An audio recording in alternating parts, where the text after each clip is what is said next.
Movie की शुरुआत में सूरज की तापिश बहुत ज्यादा होने की वजह से इस दुनिया के सारे पेड़ पौधे जलकर राख हो गए हैं और इससे निकलने वाले धुएं से लोगों को सांस लेने में बहुत दिक्कत हो रही है, जिसके कारण लोग धीरे धीरे मर रहे हैं। ऑस्ट्रेलिया की एक सिटी में थोड़े लोग बचकर जी रहे होते हैं, पर वहाँ पर भी ऑक्सीजन नहीं होती। वहाँ से वो आर्टिफिशियल ऑक्सीजन के मास्क पहनकर अपना जीवन यापन कर रहे होते हैं। इस आर्टिफिशियल ऑक्सीजन को क्रोनिक्रॉप करके एक कंपनी बना रही है। उसी कंपनी की सुरंग में सिटी की सारी पावर सप्लाई प्रोड्यूस होती है। कंपनी में आर्टिफिशियल ऑक्सीजन बनाने की लैब में इथन के पापा रिचार्ड साइंटिस्ट का काम कर रहे होते हैं। इथन का 8वां जन्मदिन आता है तो उस दिन इथन के पापा उसको एक गिफ्ट देते हैं और कहते हैं कि बेटा मैं तुम्हारे लिए गिफ्ट लेकर आया हूँ, इस बॉक्स को खोलो। इथन जैसे ही उस बॉक्स को खोलता है और उसके अंदर हाथ डालता है तो उसके हाथ में एक घड़ी जैसा गैजेट आ जाता है और उससे खून आने लगता है। वो उस दर्द को बर्दाश्त नहीं कर पाता और रोने लगता है। इथन की माँ भाग कर आती है और कहती है कि यह आपने क्या कर दिया, लेकिन रिचर्ड कहता है कि बेटा ये अब से तुम्हारे हाथ में ही रहेगा और मरते दम तक तुम इसको निकालना मत,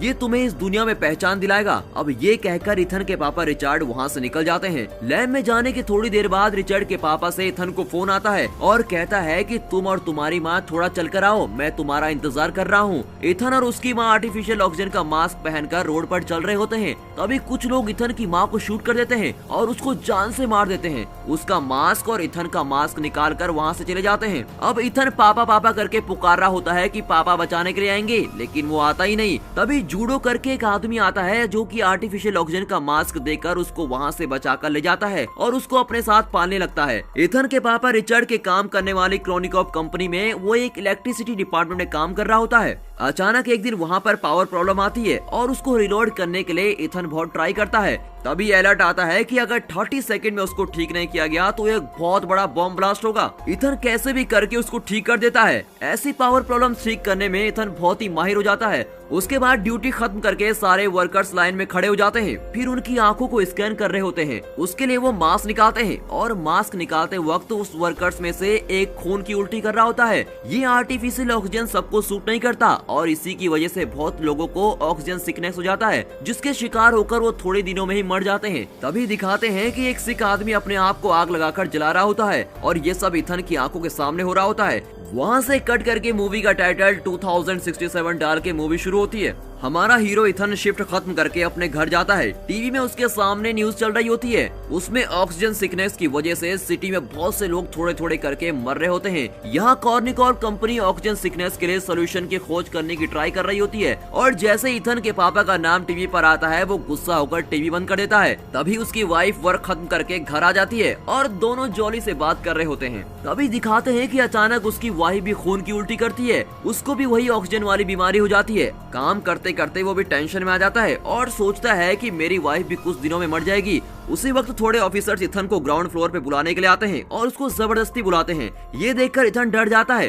तभी वहाँ पर जूड आता है। जूड कहता है कि चलो चलते हैं, देखते हैं कि क्या करते हैं। वहाँ कॉर्निक्रॉप कंपनी की सीईओ रिजिना को मीट करते हैं। रिजिना कहती है कि हमारी सिटी की हालत दिन ब दिन खराब होती जा रही है, लोग धीरे धीरे करके खत्म हो रहे हैं। वो कहता है कि वो सब तो ठीक है, पर मुझे यहाँ पर क्यों बुलाया है और मैं कर भी क्या सकता हूँ। तब रेजिना कहती है कि तुम ही हम सबको बचा सकते हो। इथन को कुछ भी समझ नहीं आता कि ये ऐसा क्यों बोल रही है। रेजिना इथन को और उसके दोस्त जूड को लैब में लेके जाती है। वहाँ पर साइंटिस्ट बिली इथन को वेलकम करता है। उस लैब में एक टाइम मशीन होती है। वो इथन को दिखाकर कहता है कि इसको तुम्हारे पापा रिचर्ड ने खोज निकाला था। इसमें से एक मैसेज हमने फ्यूचर को यानी कि 2467 में भेजकर चेक करके देखा और वहाँ से भी एक मैसेज वापस आया और वो क्या मैसेज है तुम खुद ही देख लो। रेजिना इथन को वो मैसेज दिखाती है। इथन वो देखकर बहुत ही शॉक हो जाता है क्योंकि उसमें कहा हुआ होता है कि इथन को भेजो। वो भी वो मैसेज इस प्रेजेंट टाइम से 400 साल बाद से आया था और उसमें 400 साल आगे भेजने की यानी कि फ्यूचर में भेजने की बात कही गई होती है। वो देखता है कि फ्यूचर में 400 साल बाद लोग जिंदा हैं। उसे बहुत ताज्जुब होता है क्योंकि ऐसे आर्टिफिशियल ऑक्सीजन यूज करेंगे तो थोड़े दिन में ही सब मर जाएंगे। फिर कैसे 400 साल बाद भी ये मशीन और लोग जिंदा हो सकते हैं और उनको हमारा नाम कैसे पता है, मुझे कुछ भी समझ नहीं आ रहा। और वो लोग हमको क्यों बुला रहे हैं, उसको कुछ भी समझ नहीं आता। रेजिना कहती है तुम इस मशीन के जरिए 400 साल के एक दिन पहले फ्यूचर में जाओगे और इस मैसेज को किसने टाइप करके भेजा है उनसे मिलना होगा और उनके पास बात करके इस डिजीज की दवाई पूछकर मांग कर लानी होगी और उन लोगों ने तुम्हें ही बुलाया है इसलिए तुम्हें ही जाना होगा।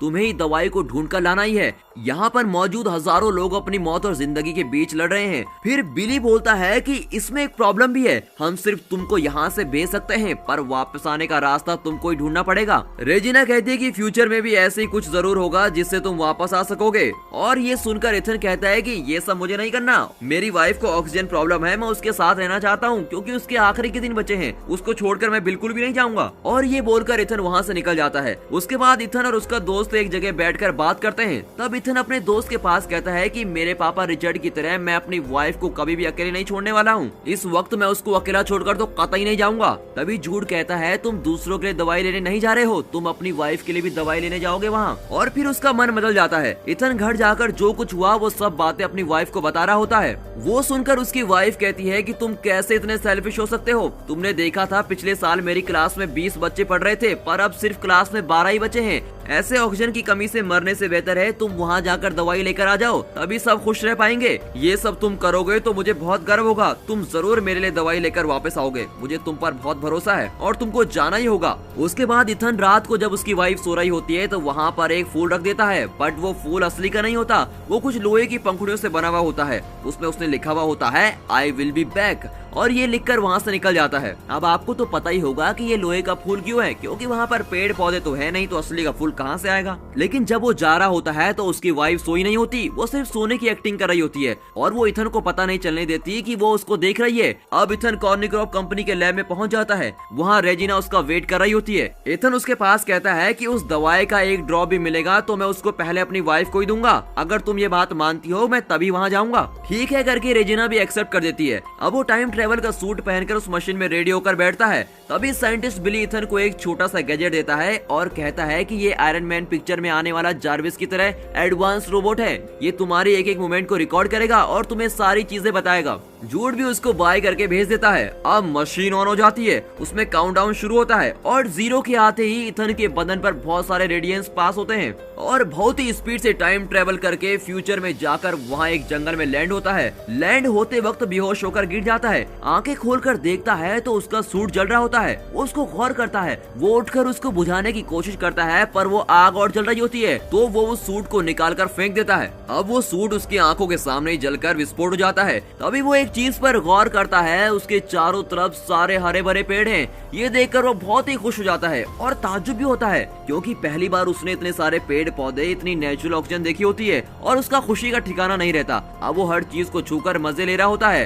दोस्तों ऐसा सब हमारे साथ तो नहीं हो सकता, पर एक गेम के लिए पूछता हूँ, पेड़ पौधों के बिना आप इस दुनिया में कैसे सरवाइव करोगे? और क्या आपने कभी कोई पौधा लगाया है? अगर लगाया है तो कमेंट में जरूर बताना, और नहीं लगाया है तो प्लीज अब से लगाना शुरू कर दीजिए, क्योंकि आप जानते हैं ना, पेड़ हैं तो हम हैं। खैर चलिए वापस मूवी में आते हैं। अब वो उस गैजेट की मदद से रूट को फॉलो कर रहा होता है। वो जा रहा होता है तभी वहाँ पर एक आदमी का कंकाल पड़ा हुआ है और उसको देखकर वो डर जाता है। उसके कॉलर पर देखता है तो इथन वाइट करके लिखा हुआ है।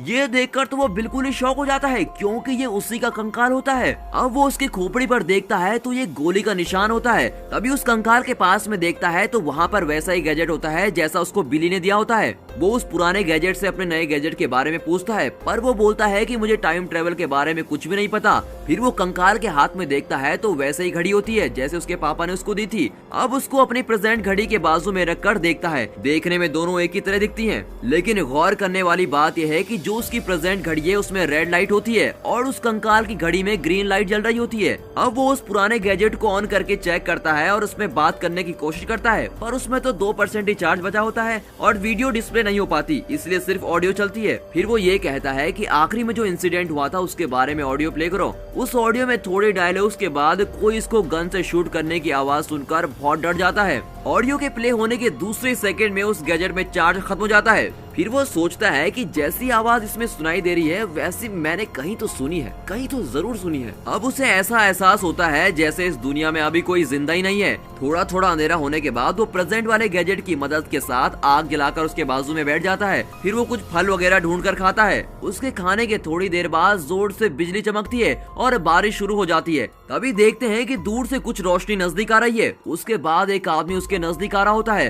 उसको देखकर ये सोचता है कि कहीं ये वही आदमी तो नहीं जिसने मुझे मारा था, और वो डर कर भागने की कोशिश करता है, पर वो बेहोश होकर गिर जाता है क्योंकि उस फल में जहर होता है। आया हुआ आदमी उसके हार्ट पे एक इंजेक्शन लगाता है। थोड़ी देर बाद आंख खुलने पर उस आदमी के नजदीक आने पर ही पता चलता है कि वो उसका दोस्त जूड है। तब जूड कहता है कि तुमने वो जहरीला फल खाया, इसलिए मैं तुमको बचाने के लिए यहाँ आ गया हूँ। तुम अपनी जान के लिए लड़ रहे थे, जिसको हमने गैजेट के जरिए देख लिया था। तुम्हें बचाने और तुम्हारा साथ देने के लिए मैं भी आ गया हूँ। दूसरे दिन सुबह हो जाती है। फिर इथन जूड को भी वही कंकाल दिखाता है जो उसने देखा था, और ये देखकर जूड भी बहुत आश्चर्यचकित हो जाता है। उसके बाद दोनों जल्दी जल्दी दवाई ढूंढने की कोशिश कर रहे होते हैं और कहते हैं कि हमें जल्दी वापस भी जाना है। फिर वो अपने गैजेट से हेल्प मांगते हैं। वो उसको नया रूट दिखाता है। उसको फॉलो करते जाते वक्त वहाँ पर एक दरवाजा दिखता है। सिर्फ इथन उस दरवाजे के पास जाकर खड़ा हो जाता है। जूड एक पेड़ के पीछे छुपकर बैठ जाता है। तभी उस डोर से एक इंस्ट्रूमेंट निकलकर बाहर आता है और इथन की आंखों को स्कैन कर रहा होता है, और दूसरे ही सेकंड वो डोर खुल जाता है। दोनों अंदर जाते हैं। अंदर बहुत ही अंधेरा है और थोड़ी दूर चलने के बाद एक सिस्टम को देखते हैं। उसमें वेलकम इथन करके एक मैसेज डिस्प्ले होता है। तभी मशीन में आता है कि डीएनए को एनालाइज करना होगा। वो जैसे ही सिस्टम के आगे हाथ दिखाता है, उसके हाथ में जो घड़ी होती है वो अपने आप उसका खून निकालती है। वो दर्द के कारण तड़प रहा होता है। कुछ ही सेकंड में इसकी घड़ी की लाइट रेड से ग्रीन हो जाती है। फिर ये लोग समझ जाते हैं कि हम कॉर्निक्रॉप कंपनी में ही हैं। उस सिस्टम में इथन आखिर में जो इंसिडेंट हुआ था उसको डिस्प्ले करने के लिए कहता है। उस डिस्प्ले में इथन के 8वें जन्मदिन के समय रिचर्ड उसको वो घड़ी जब पहनाता है, उससे पहले के लैब में होने वाले इंसिडेंट को वो दिखा रहा होता है। रिचर्ड टाइम मशीन के जरिए एक मैसेज फ्यूचर को सेंड करता है।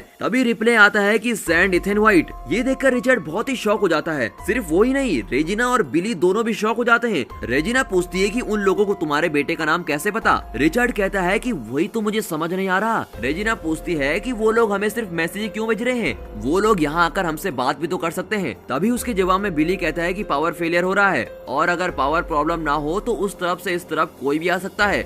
वीडियो प्ले होने के बाद ही वहाँ पर भी पावर प्रॉब्लम आ जाती है। तभी इथन को जूड पर कुछ शक हो रहा होता है और पूछता है कि जहरीला फल खाते ही एक डॉक्टर या साइंटिस्ट आ सकता था, पर तुम ही क्यों आए। उसके लिए जूड कहता है कि अभी बात करने का टाइम नहीं है, आओ हम यहाँ से निकलकर पावर प्रॉब्लम को सॉल्व करते हैं, अभी हम तुम्हारी वाइफ को बचा सकते हैं। इसको सुनते ही इथन कहता है कि जब देखो तुम मेरी वाइफ के बारे में बोलकर मुझे यूज कर रहे हो, और जूड से लड़ता है। टाइम मशीन लॉन्च होने के लिए अब सिर्फ 3 घंटे और 30 मिनट है, और उसमें वो काउंटडाउन शुरू हो जाता है। अब इन 3 घंटों के अंदर इनको 3 काम करने हैं। पहला कि इस तरफ से उस तरफ मैसेज किसने भेजा था, दूसरा ऑक्सीजन सिकनेस के लिए दवाई, और तीसरा है कि वहाँ की पावर सप्लाई को ठीक करना है, वरना वहाँ पर बहुत बड़ा धमाका हो जाएगा। अब वो सिटी के अंदर जाकर देखते हैं तो वहाँ पर सिटी सारी तहस नहस हो चुकी है, सब कुछ बर्बाद हो चुका है। वहाँ पर सारे लोग ऑक्सीजन न होने की वजह से मास्क के साथ ही वहाँ कंकाल में बने हुए हैं, और वहाँ पर लाइन से बहुत सारे कंकाल पड़े हुए होते हैं, कोई जिंदा नहीं होता। इथन अपनी वाइफ की क्लासरूम की जगह पर जाकर देखता है, वहाँ पर उसकी वाइफ और दूसरे स्टूडेंट सारे मरकर कंकाल में बने हुए होते हैं। अपनी वाइफ के कंकाल के हाथ में वो उसी फूल को देखता है जो उसने जाने से पहले उसको दिया था।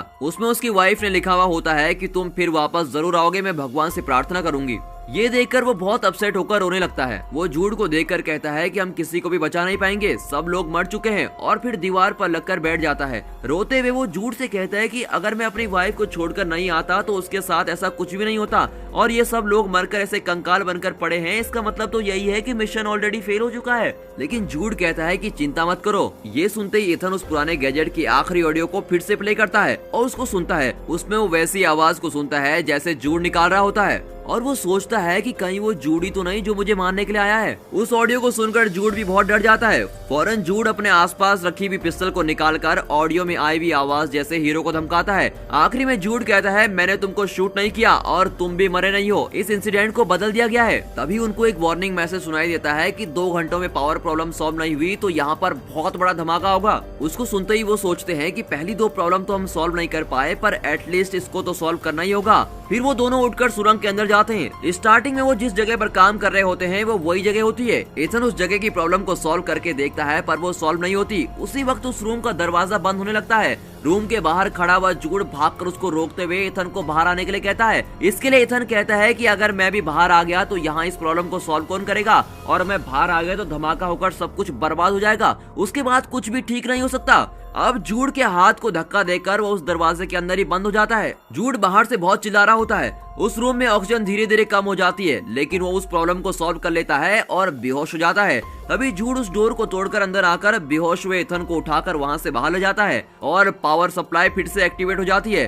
अब उन्होंने तीसरा काम तो यहाँ पर पूरा कर लिया, जो था पावर सप्लाई ठीक करने का। अब इथन यहाँ की सारी चीजों को जानने की कोशिश करता है, पर जूड उसको कुछ भी जानने नहीं देता, इसलिए जूड और उसकी लड़ाई हो जाती है। तभी इथन को एक आइडिया आता है, अपने नए गैजेट की बैटरी को निकालकर वो पुराने गैजेट में डाल देता है और उसमें वीडियो प्ले करता है। इसी बीच इथन जूड को एक रूम में धकेलकर उसको बंद कर देता है। आखिर में उसके पापा रिचर्ड के साथ क्या हुआ ये जानने के लिए वो वीडियो प्ले करता है। उसमें दिखाते हैं कि रिचर्ड इथन के पास बात करता है, इथन तुम्हारा डीएनए होगा तो ये मशीन एक्टिवेट होगी। ये मशीन बुरे लोगों के हाथ में नहीं आनी चाहिए। ये मशीन अगर बुरे लोगों के हाथ में आ गई तो लोग इसका गलत उपयोग करेंगे, तुम्हें ही सबको बचाना पड़ेगा। तभी वही वाला सीन आता है जब वो कह रहा होता है कि तुम और तुम्हारी मम्मी चलकर आओ, मैं तुम्हारा इंतजार कर रहा हूँ, और फोन कट कर देता है। तभी रेजिना और जूड को दिखाते हैं। रेजिना कहती है कि इन सारे लोगों को बर्बाद होने दो, अगर मर गए तो दुनिया अपने आप ठीक हो जाएगी और फिर से पेड़ पौधे उग जाएंगे और ऑक्सीजन बनने लगेगी। अब क्योंकि रेजिना चाहती है कि वही फ्यूचर में जाए और सिर्फ वही बच पाए, रिचर्ड कहता है कि मेरे बेटे का डीएनए रहेगा तो ये मशीन एक्टिवेट हो पाएगी। रेजिना बिली के पास कहती है तुमको ये मशीन ऑपरेट करने आती है? वो कहता है कि हाँ पता है, और जैसे ही वो कहता है उसके अगले सेकंड वो बिना कुछ सोचे समझे झट से रिचर्ड को शूट कर देती है और वो वहीं पर मर जाता है। रिचर्ड के मरने की वजह से ही वो उस दिन अपनी वाइफ और बच्चे को बचाने के लिए नहीं जा पाता,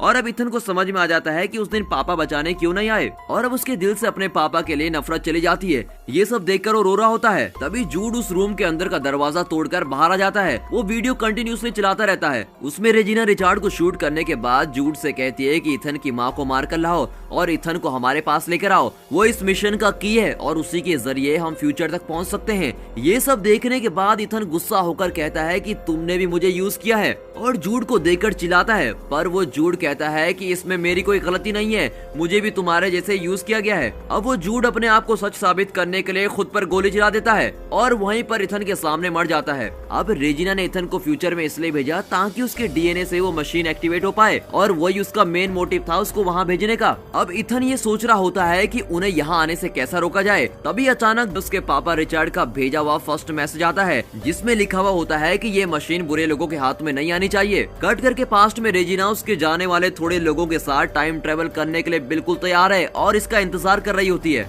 और सोच रही होती है कि थोड़े ही सेकंड में इथन को मारकर जूड यहाँ पर आ जाएगा, और जैसे ही वो आएगा हम उसको भी मार देंगे और यहाँ से फिर हम फ्यूचर में चले जाएंगे। थोड़ी देर में मशीन में काउंटडाउन शुरू होता है और जैसे ही 0 आता है वो सब खुश हो जाते हैं और सोचते हैं कि जैसे ही वो आएगा खट से शूट कर देंगे। लेकिन वो सब ये देखकर शॉक हो जाते हैं क्योंकि उस मशीन में बहुत सारे पेड़ पौधे आ रहे होते हैं और उसी के साथ वो मशीन शट डाउन हो जाती है। कट करके दिखाते हैं कि इथन ने मशीन को बंद कर दिया है और उसको देखकर रेजिना चीखकर बहुत जोर से चिल्लाती है। उन पेड़ पौधों के साथ रेजिना की रिचर्ड को भी शूट करने वाली वीडियो भी है और उसी के साथ उसने अपनी वाइफ के लिए गिफ्ट भी भेजा है। तभी एक एनोनिमस रेडिएशन के जरिए इन्फॉर्मेशन मिलने की वजह से पुलिस कॉर्निक्रॉप में छाप मारती है। सारे पेड़ पौधों को लेकर रेजिना को भी गिरफ्तार कर लिया जाता है। इन पेड़ पौधों के साथ वो लोग नए पेड़ पौधे उगा रहे होते हैं और यहाँ पर दूसरा काम खत्म होता है और सभी लोग सोच रहे होते हैं कि भगवान ने उनके लिए पेड़ पौधे भेज दिए हैं। ये सब कुछ न्यूज में चल रहा होता है। उसकी वाइफ ये देखकर बहुत खुश हो जाती है और सोचती है कि ये इथन का काम ही है और वो समझ जाती है कि ये मेरे पति इथन ने किया है। तभी इथन का भेजा हुआ गिफ्ट एक लड़की आकर उसको देती है। उसको ओपन करके देखती है तो उसके अंदर असली का फूल होता है। उसको देखकर वो बहुत खुश हो जाती है और उसकी आंखों में आंसू आ जाते हैं। अब फ्यूचर में रह रहे इथन को दिखाते हैं। अब वो भागकर जाके सिटी को देखता है। वहाँ पर भी बहुत सारे लोग जिंदा हैं और सारी सिटी में हरे भरे पेड़ पौधे हैं और वहाँ पर बहुत खुश रहता है। और यहाँ पर ये मूवी खत्म होती है। इस फिल्म को समझने में थोड़ी दिक्कत जरूर होगी, मैं समझता हूँ, पर इस वीडियो को आप फिर एक बार जरूर देखिए ताकि इसके अंदर की सारी हिडन डिटेल्स आपको समझ में आ जाए। अब मैं आपसे एक सवाल पूछता हूँ, आपके पास एक ही चॉइस है, यानी कि आपको टाइम ट्रेवल करके अपने चाहने वाले साल और चाहने वाली जगह में जाना है, पर आप वापस नहीं आ पाएंगे, तो आप किस जगह जाना पसंद करेंगे हमें कमेंट सेक्शन में जरूर बताना। And finally thanks for watching.